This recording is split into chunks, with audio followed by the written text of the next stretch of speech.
Bueno, vamos a continuar estudiando esta hermosa obra, hermanos, del progreso del peregrino. Ahora miren lo que escribió John Newton sobre este libro. Dice, de todos los escritos de Bunyan, quizá no haya ninguno tan admirado como este.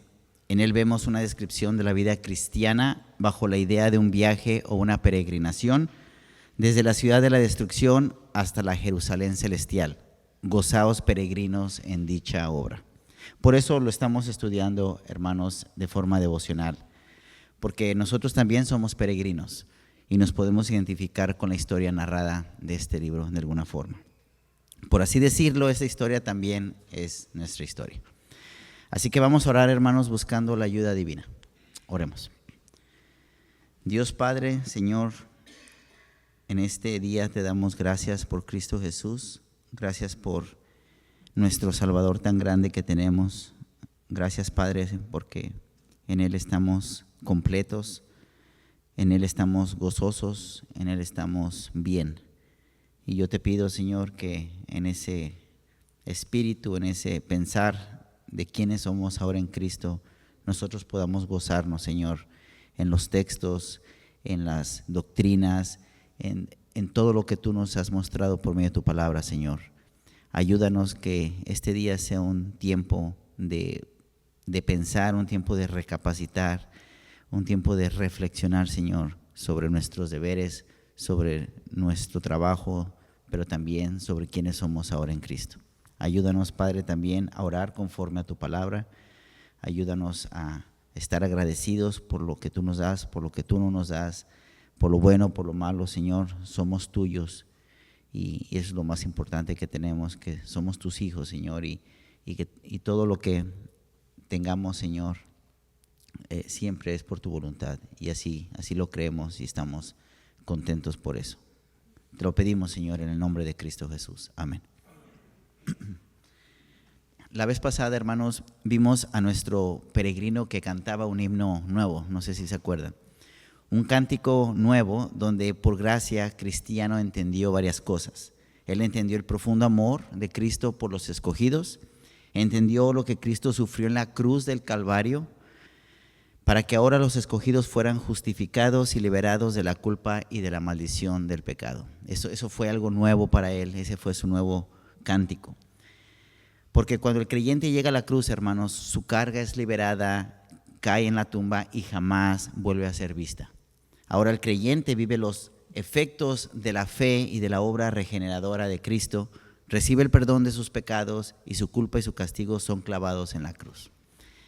En la cruz, mis hermanos, el justificado se deshace de sus andrajos y se viste con las ropas de gala de la justicia de Cristo. Recibe una marca en la frente, recibe un rollo con un sello que indica que ahora él pertenece a Cristo y que su salvación está segura en la ciudad fuerte, rodeada de muros y antemuros. Esto es lo que nuestro peregrino aprendió o entendió cuando él fue a la cruz.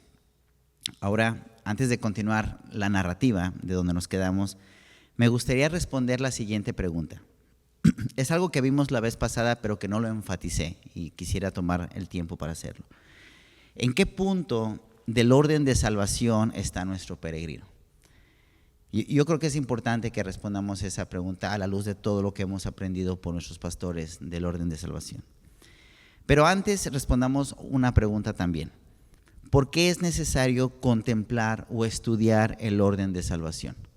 Bueno, mis hermanos, es importante para entender la salvación como una obra unificada y soberana de nuestro Dios Trino.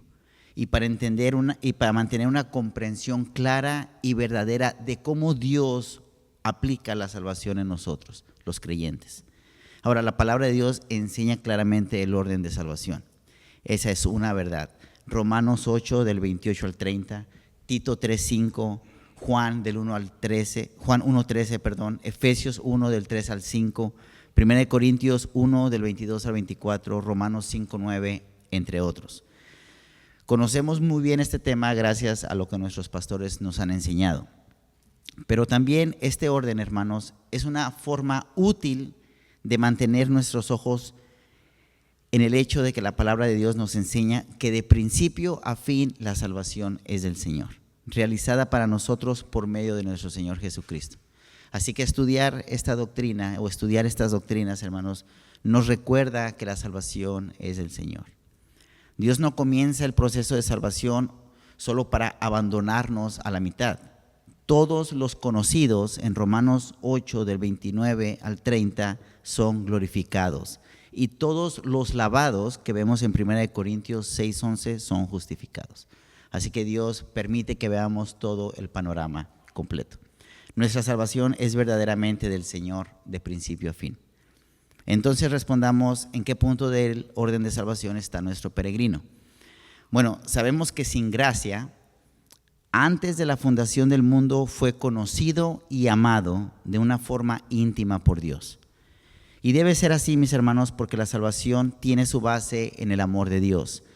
Por eso Dios nos ama primero. Romanos 8:29. Porque a los que antes conoció, también los predestinó para que fuesen hechos conforme a la imagen de su Hijo, para que Él sea el primogénito entre muchos hermanos. Efesios 1:5.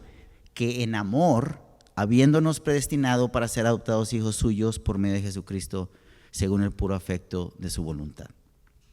Después de que Dios conoció y amó a sin gracia, vemos entonces la elección o la predestinación.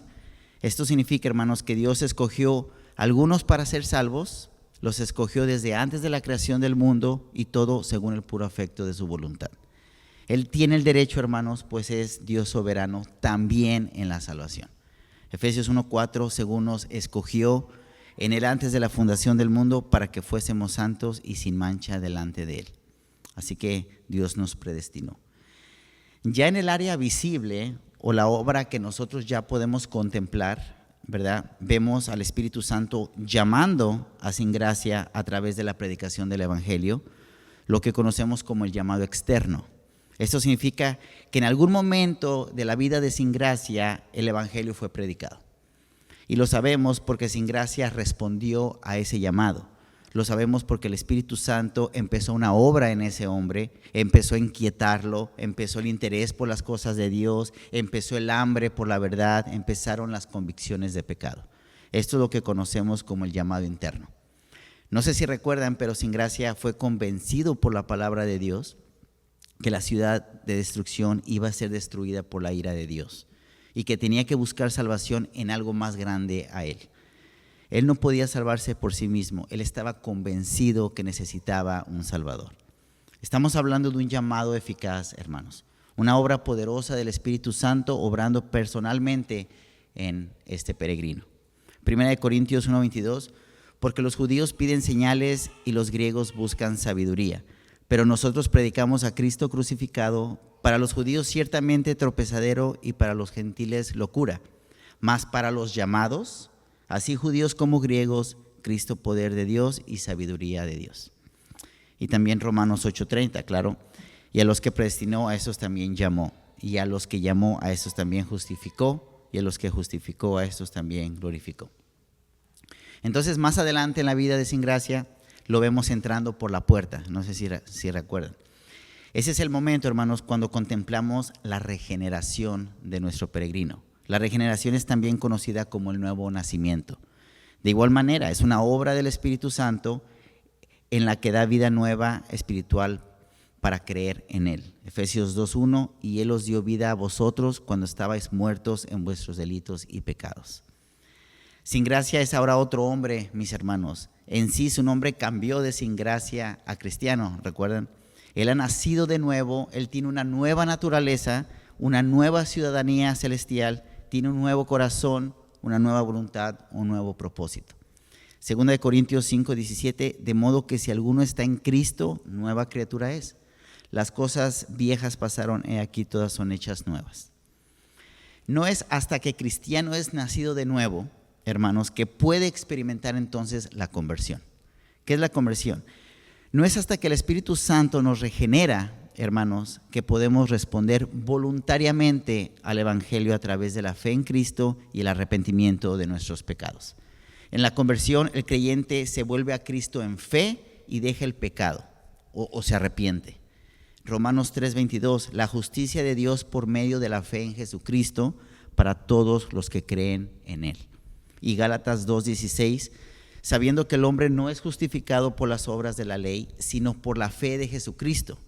Nosotros también hemos creído en Jesucristo para ser justificados por la fe de Cristo y no por las obras de la ley, por cuanto por las obras de la ley nadie será justificado. Y bueno, por fin, la vez pasada lo vimos llegar a la cruz, la justificación. Un acto legal, hermanos, donde Dios declara nuestros pecados como perdonados, donde la preciosa justicia de Cristo es imputada a nosotros. Romanos 4:25, el cual fue entregado por nuestras transgresiones y resucitado para nuestra justificación. Romanos 5:9 también, pues mucho más, estando ya justificados en su sangre, por él seremos salvos de la ira. En la justificación nuestros pecados son borrados para nunca más ser vistos, hermanos.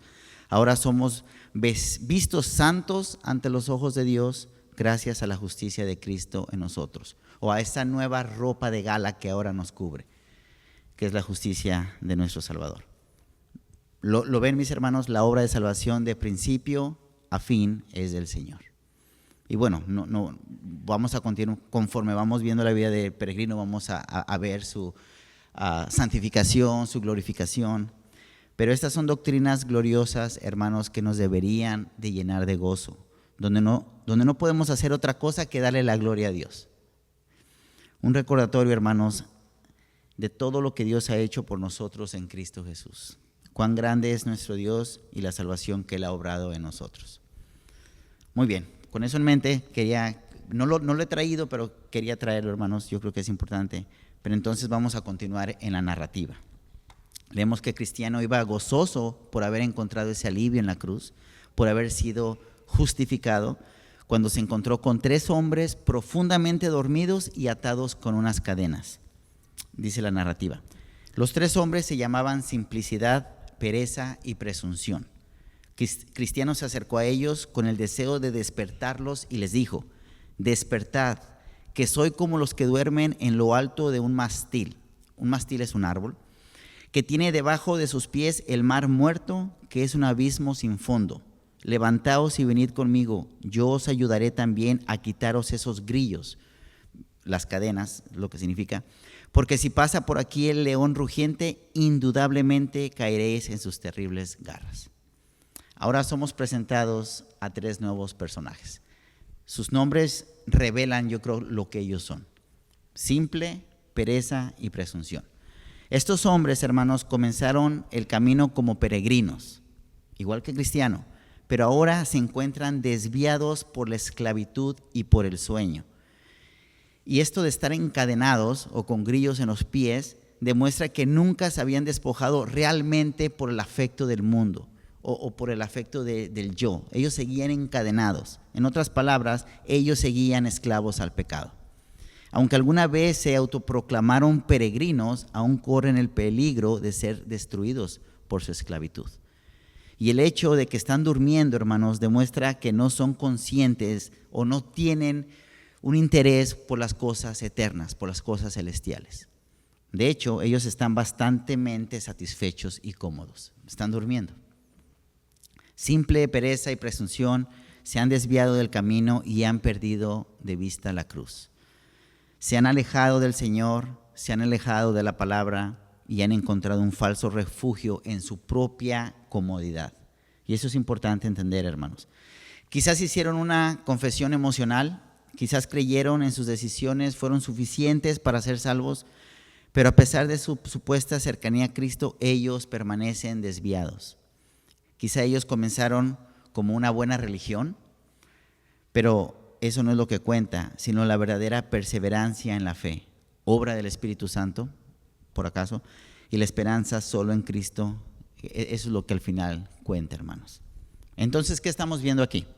Estamos viendo a 3 hombres que duermen y que demuestran cómo la ignorancia, que es simplicidad en este caso, la apatía, pereza, perezoso, y la arrogancia, presunción, pueden causar que los peregrinos se vuelvan apáticos, indiferentes y confíen demasiado en sí mismos. Están con cadenas debido a su autocomplacencia, no se mueven, pero están contentos y se han convencido de que no hay enemigo alguno que los pueda destruir. Ellos están muy seguros y muy contentos por lo que son. Es posible, mis queridos hermanos, que un verdadero creyente pueda desviarse del camino y caer en pecados así, pecados como la simpleza o la ignorancia, la pereza, la presunción. Es posible, hermanos, pero también es posible que una persona con estos rasgos simplemente siga siendo alguien que está en su estado natural, esclavo al pecado, sin esperanza, un incrédulo. Pero si este hombre es un creyente que está viviendo en necedad, viviendo muy tranquilo como si Cristo no fuera su Señor, sabemos que va a sufrir a causa de ese pecado. Su vida en este mundo va a ser muy dura, muy difícil. Va a pecar porque quiere pecar, porque es necio. En sí, serán sus frutos los que demostrarán lo que realmente Él es. Mateo 7:16 dice, por sus frutos los conoceréis. Así que recuerden que hay dos árboles solamente, mis hermanos, árboles que producen frutos según sus naturalezas. El impío, el árbol malo, no puede dar buenas obras y será echado al fuego. Pero el que está en Cristo, el que su naturaleza ha sido regenerada, el que tiene al Espíritu Santo morando en él, bueno, este dará buen fruto y su fruto será visible. Puede que tome tiempo, puede que no sabemos, pero su fruto va a ser visible. Por eso el apóstol Pablo nos llama a examinarnos a nosotros mismos, hermanos, si estamos en la fe. Nos llama a la luz de la palabra de Dios que nos probemos si realmente hemos nacido de nuevo y si llevamos el fruto de Cristo en nosotros. 2 Corintios 13:5. Examinaos a vosotros mismos si estáis en la fe, probaos a vosotros mismos. ¿O no conocéis a vosotros mismos que Jesucristo está en vosotros, a menos que estéis reprobados? Es una realidad que Cristo está en nosotros, hermanos. Lo hemos visto en los últimos sermones. Entonces, debe de haber fruto si realmente eso es así. Ahora, ¿qué hace cristiano al ver a estas personas ante el engaño o en esa desviación por la que ellos están? Bueno, él acude a su ayuda y eso es muy interesante.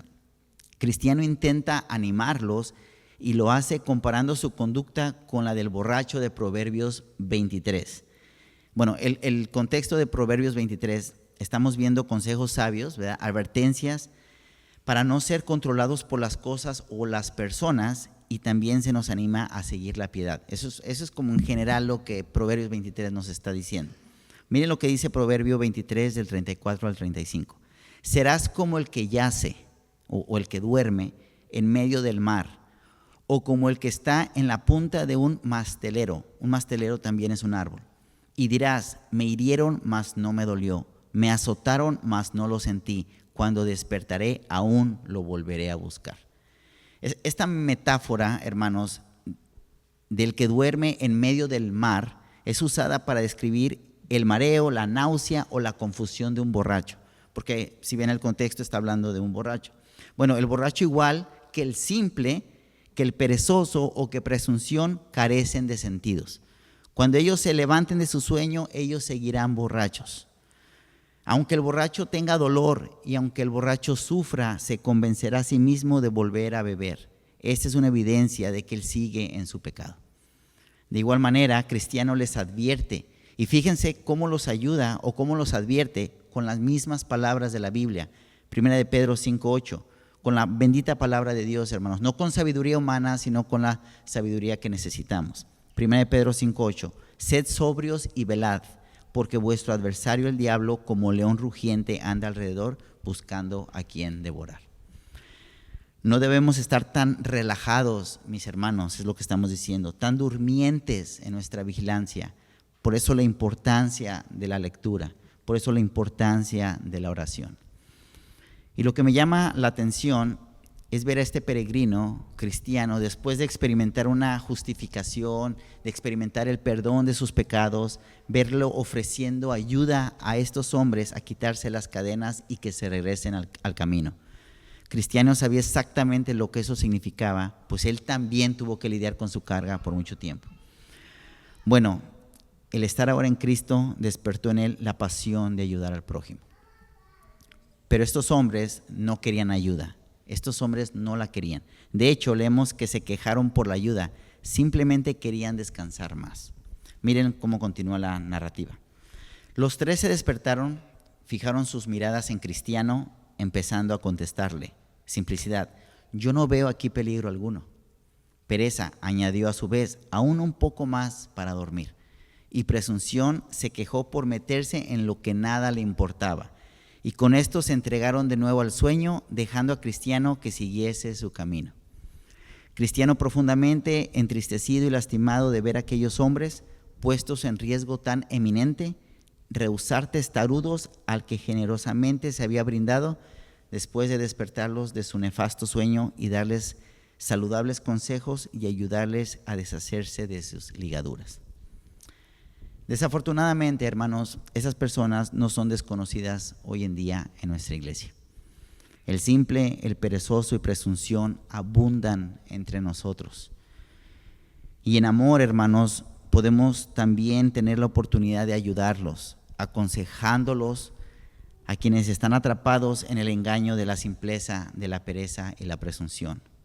Ahora, vale la pena que comentemos en cada uno de ellos, porque el libro de Proverbios tiene mucho que hablarnos de estas tres personas. Es interesante.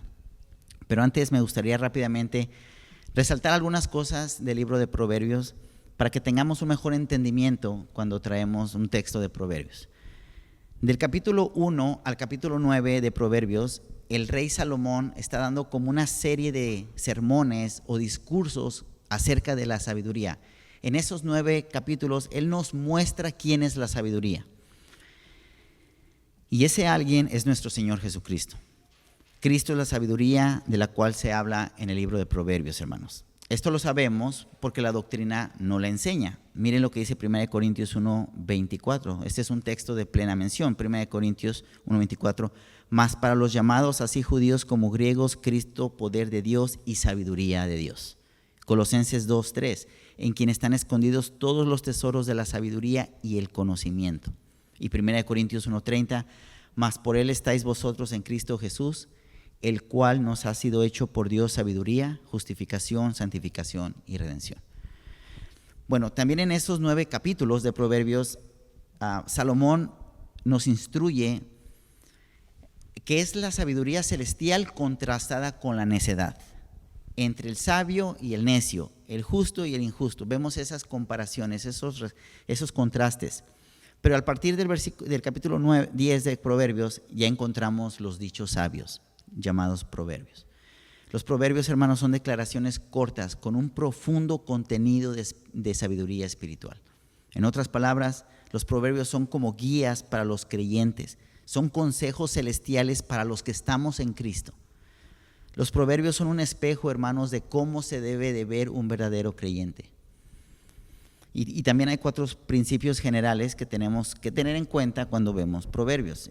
Rápidamente, Proverbios es un libro de sabiduría, no es un libro de ley, tampoco es un libro de promesas divinas que tenemos que leer para que Dios las cumpla, no, es un libro de sabiduría.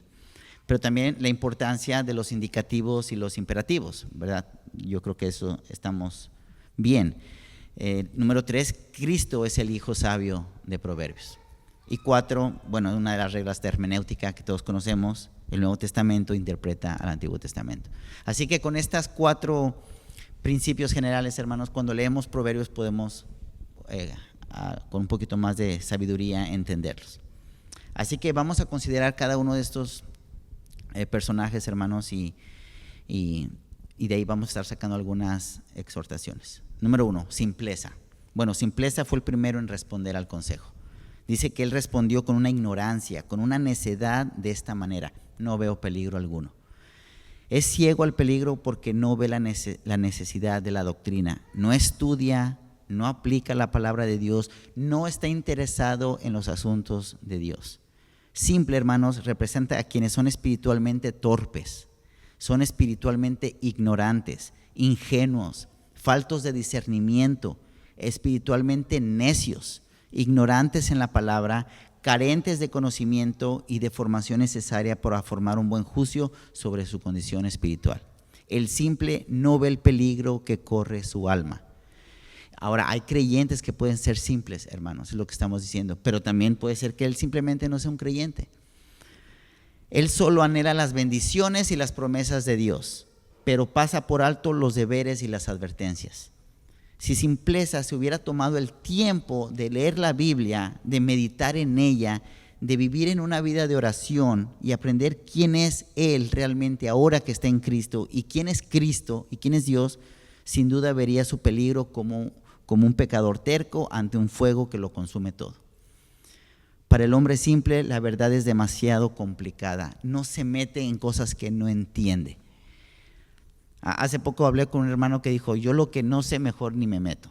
No quieren abundar, no quieren saber más de la palabra. La doctrina divide, dicen. La ley de Dios y la ira de Dios son cosas de otra época. Eso no aplica hoy en día, porque no conocen a Dios. Solo quiere amar a Jesús y dejar todos los asuntos del reino. Sin embargo, Jesús dijo en Juan 8:32, y conoceréis la verdad y la verdad os hará libres.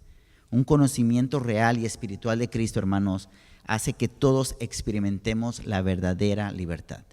No hay libertad si no está Cristo. Miren cómo lo dice el apóstol Pablo, Romanos 6:17, pero gracias a Dios que aunque erais esclavos del pecado, habéis obedecido de corazón aquella forma de doctrina a la cual fuisteis entregados. Y estar sometidos en fe a la palabra de Dios, hermanos, es un don de Dios y toda la gloria se la lleva a Él. Gracias a Dios, dice Pablo. Así que el verdadero conocimiento, hermanos, y la aplicación de la verdad es la única manera en que Simpleza puede romper esas ataduras. La pregunta surge en Proverbios 1:22. ¿Hasta cuándo, oh simples, amaréis la simpleza? Y los burladores desearán el burlar, y los insensatos aborrecerán la ciencia. Estamos hablando de personas que carecen de sabiduría, porque son ingenuos, porque son necios, irreflexivos, descuidados, pero que aún pueden ser enseñables. Todavía hay esperanza para estos hombres. Fíjense cómo dice el versículo 23 de Proverbios 1. Volveos a mi reprensión. He aquí, yo derramaré mi espíritu sobre vosotros y os haré saber mis palabras. En otras palabras, arrepiéntanse, vuélvanse al Señor, confíen en la sabiduría que es Cristo y el Espíritu Santo los guiará a un conocimiento espiritual más profundo.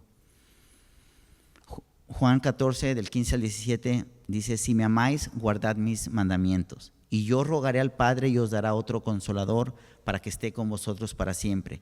El Espíritu de verdad, el cual el mundo no puede recibir porque no le ve ni le conoce, pero vosotros le conocéis porque mora con vosotros y estará en vosotros. Yo creo que lo mejor que un simple puede hacer es creerle a Dios, creerle a la palabra de Dios, creer las doctrinas y esos textos tan hermosos. El clamor, hermanos, se dirige a los simples para que busquen prudencia. Miren Proverbios 8:5. Entended, oh simples, discreción, y vosotros necios, entrar en cordura. Los simples necesitan prudencia, Proverbios 1:4, para dar sagacidad a los simples y a los jóvenes inteligencia y cordura. Ahora, muchas veces en el libro de Proverbios, el simple es el joven, ¿verdad? Porque él está falto de conocimiento. Pero ¿qué diferencia tiene un joven que está falto de conocimiento a un hermano que tiene tanto tiempo en la iglesia y sigue viviendo como simple? Sigue falto de conocimiento. Así que el libro de Proverbios le habla tanto a los jóvenes como a los simples. La palabra de Dios advierte que estemos atentos al peligro, pero que también nos guía para alejarnos de ese peligro. No seamos simples y digamos, no veo peligro. Hay una realidad, hermanos, no seamos simples. Por eso una relación con Cristo es un asunto de vida y muerte, puesto que Él es la sabiduría de Dios. Los consejos de Proverbios son claros y si somos hijos de Dios debemos tomar estos consejos. Según Proverbios de Salomón, obtendremos conocimiento y discreción en sus proverbios. Salomón habla de puntos importantes de verdad, pero una verdad más grande que Salomón está aquí. Cristo habla por su palabra y por su espíritu, hermanos. Cristo es la palabra y la sabiduría de Dios y Él se hizo para nosotros sabiduría. Ahora consideremos a perezoso y voy a ser un poquito más breve. Perezoso respondió de una forma muy diferente. Él dijo, dormir un poquito más. Él no ve la necesidad de apresurarse. Él tiene todo el tiempo del mundo. Quizá mañana, quizá pasado mañana, Él va a reflexionar sobre su situación. algún día tomaré en serio las cosas eternas. Por lo pronto estoy bien. No peco muy grande, estoy bien. Bueno, Proverbios pregunta, Proverbios 6 del 9 al 11. Perezoso, ¿hasta cuándo has de dormir? ¿Cuándo te levantarás de tu sueño? Un poco de sueño, un poco de dormitar y cruzar por un poco las manos para reposo. Así vendrá tu necesidad como caminante y tu pobreza como hombre armado. Caminante es un vagabundo perezoso. Ahora miren cómo Eclesiastés también advierte sobre los peligros de la pereza. Eclesiastés 10:18. Por la pereza se cae la techumbre o el techo, y por la flojedad de las manos se llueve la casa. El techo gotea. No está bien, no está fuerte, no está sólido. Hermanos, los perezosos necesitan diligencia. La diligencia es una aplicación constante e intencional de la sabiduría que evita esas demoras innecesarias. Y para evitar las cadenas de la pereza, debemos, como dice Proverbios 4:23, sobre toda cosa guardada, guarda tu corazón, porque de él mana la vida. Así que pereza representa a las personas espiritualmente adormecidas que no se preocupan por su estado natural o su estado espiritual, porque creen tener el tiempo de sobra. Solo quieren un poquito más estar cómodos. El perezoso, indolente, espiritualmente inactivo, desmotivado e improductivo. Podríamos describir este tipo de personas religiosas como poco entusiasmadas, indisciplinadas, irresponsables y centradas en los sentimientos.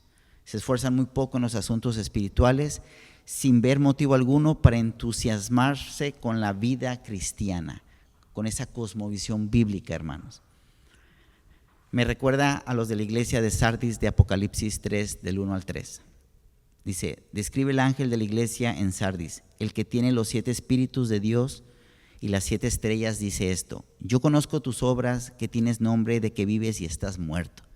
Sé vigilante y afirma las otras cosas que están para morir, porque no te he hallado tus obras perfectas delante de Dios. Acuérdate pues de lo que has recibido y oído, y guárdalo y arrepiéntete, pues si no velas, vendré sobre ti como ladrón, y no sabrás a qué hora vendré sobre ti. El perezoso responde, yo soy salvo, yo ya fui salvo, yo ya soy cristiano, pero en realidad él está dormido. Y por último, miren lo que dice Proverbios 10:26. Como el vinagre a los dientes y como el humo a los ojos, así es el perezoso a los que lo envían. No sé si ustedes han probado vinagre, pero es algo feo en los dientes. Y el humo en los ojos cala, bueno, así son de fastidiosos los perezosos. La pereza, la cual no forma parte del sabio, no solo causa daño al que lo practica la pereza, sino a aquel a quien confía en el perezoso. Por eso el texto dice, así el perezoso a los que lo envidian. Bueno, por último, presunción. Presunción responde con arrogancia. Él es un poco más diferente. No te metas en lo que no te importa. En otras palabras, puedo manejar mis propios problemas sin tu ayuda, sin tu consejo.